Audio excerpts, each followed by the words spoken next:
clicked on this video because you've seen Inside Out. Maybe once, maybe 5 times, maybe you cried in both, and then felt a little bit embarrassed about crying at a cartoon. But that's good. That's exactly where we're starting. Because here's what I want to argue. Inside Out isn't just a great animated film, it is one of the most psychologically accurate portrayals of how your inner world actually works. And once you see it that way, you can't unsee it. Whether you're watching a kid process a big move, or watching yourself spiral before a big game or fight for you athletes and fighters I have watching. And I'll warn you up front, by the end of this, you might actually like anxiety. Shout out Maya Hawke. The Stranger Things ending did suck though.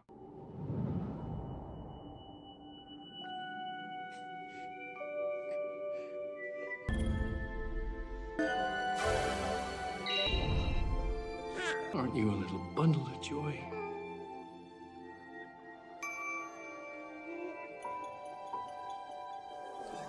The first movie opens up with Riley as a newborn, and the very first thing that happens is that her dad calls her a little bundle of joy, and Joy shows up on cue, front and center, ready to run the show. Then Sadness appears, and what does Joy do? She immediately tries to move her out of the way. In that moment, that's not just a cute little character beat, that's your entire childhood in 10 seconds. Professor Datcher Keltner, who was actually a scientific consultant on the film, pointed out that the reason Riley's life begins led by joy is because her earliest emotional imprint was one of safety and warmth. She was born into a joyful home, she was called a little bundle of joy, and that really shaped everything. Think about that for a second. If her own parents had been led by anger or sadness, which we briefly see in their own brains, Riley's dominant emotions from day one might have looked really different. I'm saying all of this to make the point that our emotional defaults don't come from nowhere, they're installed early, often before we even have language for them. So here's where the movie gets really interesting. For most of Inside Out, Joy is the protagonist, and she behaves like the villain, at least in the first movie. Not because she's evil, but because she's operating under a false belief that Riley should only ever feel happy, that her job is to keep sadness from touching anything. They call her their happy girl, they look to her to cheer them up whenever things get hard, they communicate without saying it that her sadness is a problem to be solved rather than a feeling to be felt.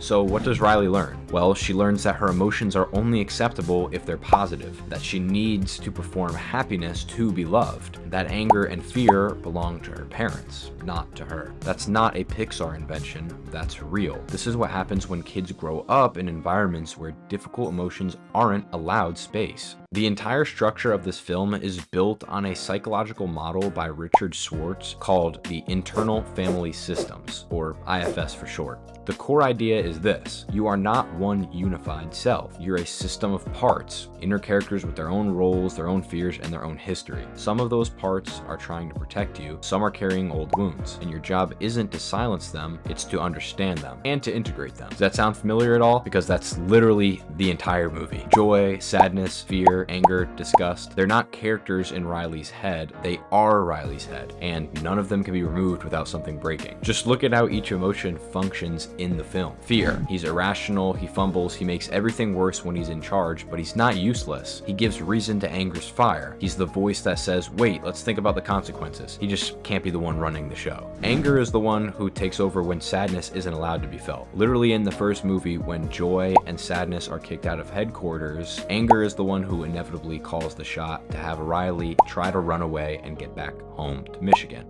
In life, when we suppress sadness long enough, it doesn't disappear, it comes back as rage. The decision to run away isn't born from anger, it's born from unprocessed grief that had nowhere else to go. And then sadness, she's the one the movie teaches you to reconsider. It's sadness who sits with Bing Bong in his moment of loss, not trying to fix it, not by distracting him with something positive, by being present in the vulnerability with him. That's empathy, and it's partially what sadness is really for. The emotional climax of Inside Out 1 is when Riley finally cries to her parents. She tells them she misses home, and then in that moment, Joy finally steps aside. And what happens to Riley's old memories? They turn blue as sadness takes the wheel, and then they're both colors at once, yellow and blue swirled together. Think about somebody you've lost, a person, a place, a version of your life. The memory of them is joyful and it aches. You can't have grief without love. You can't even have nostalgia without loss. The most meaningful emotions are almost never just one thing. The movie's message isn't necessarily sadness is okay. It's deeper than that. Sadness and joy aren't opposites, they're partners. And protecting a child or yourself from ever feeling difficult things doesn't actually make them stronger, just leaves them less equipped when the difficult thing inevitably arrives.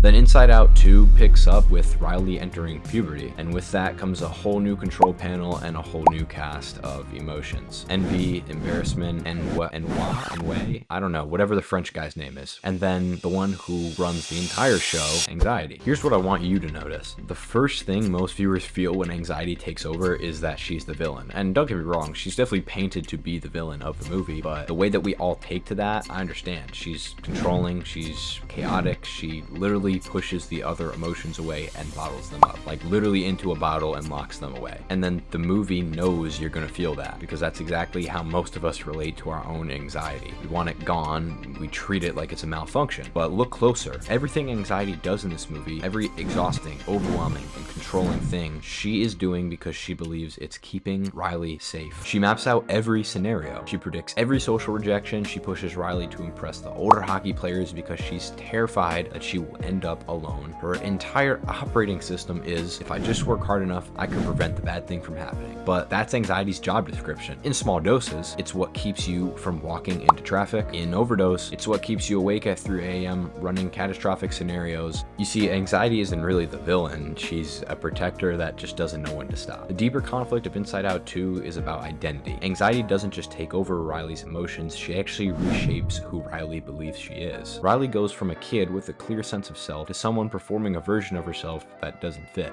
Friending people she doesn't actually feel genuine with, distancing from friends she loves, all because anxiety decided that fitting in with the older crowd would protect her from loneliness. That logic makes total sense from inside the spiral. From outside of it, we can see it's disingenuous. Company Riley's getting from this new crowd, it's not fulfilling, it can't be because it's not authentic. But that's anxiety's trap. It offers you a plan that feels like control, and the plan slowly disconnects you from yourself. This is actually one of the most important scenes in the film, and one of the most accurate portrayals of anxiety in a mainstream movie. Riley is in a full-blown fight or flight. Her thoughts are racing, her body is overwhelmed, and inside her head, Joy tries the logical approach. She attempts to rip out and change the core belief. It doesn't work because that's not how panic works. You cannot think your way out of a physiological state when your nervous system is flooded, the cognitive brain is offline. You don't need a better thought, you need to get back into your body first. So what does Riley do? Well, she grounds herself, she notices the sounds around her, skates on ice, she feels the texture of the bench beneath her hands, she breathes, and slowly she comes back by herself. And that's not just movie magic, it's the actual science of somatic grounding. The body regulates the mind, it always has. The resolution of Inside Out 2 isn't that anxiety gets destroyed or removed, it's that she takes a step back and gets called on when she's actually needed. And there's this quiet realization that lands in the final act. The emotions don't decide who Riley is. They're a part of her, but she is not them. In IFS terms, that's the difference between being blended with a part, where you are the anxiety, and having a self that can observe the anxiety from a calm place and work with it. It's the difference between I am anxious and a part of me is feeling anxious right now. So here's the lesson across both films distilled, if you skipped across the whole video because you're too brain rotted from short form content to just sit through it and watch. Your emotions are not problems to be solved. They're not weaknesses. They're not signs that something is wrong with you. They are a system, a complex, layered, often contradictory system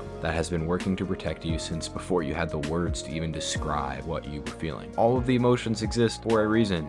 The goal isn't just to feel the good emotions. The goal is to let them all have a seat and make sure no single one is running the entire operation unchecked. Welcoming them all, not letting anybody control it. There's something in the first film that hits differently when you know what to look for. Riley's always happy exterior isn't a sign that she's fine. It's actually a sign that we discourage the other emotions from showing up. If you see a kid, a sibling, a student, someone close to you who is always cheerful, always performing happiness, that doesn't mean they're okay. That might mean they've learned their difficult feelings aren't welcome. And maybe most importantly, extend some grace to yourself. The version version of you that gets angry, that isolates, that overworks, trying to prevent every possible bad outcome. That version of you is not broken. It's just a part that's scared, and it deserves the same curiosity you'd bring to a character in a film. So next time you notice an emotion you don't want to feel, just get curious about it for a second. Ask what it's protecting you from. Maybe talk to the inside out character inside of your head and take them inside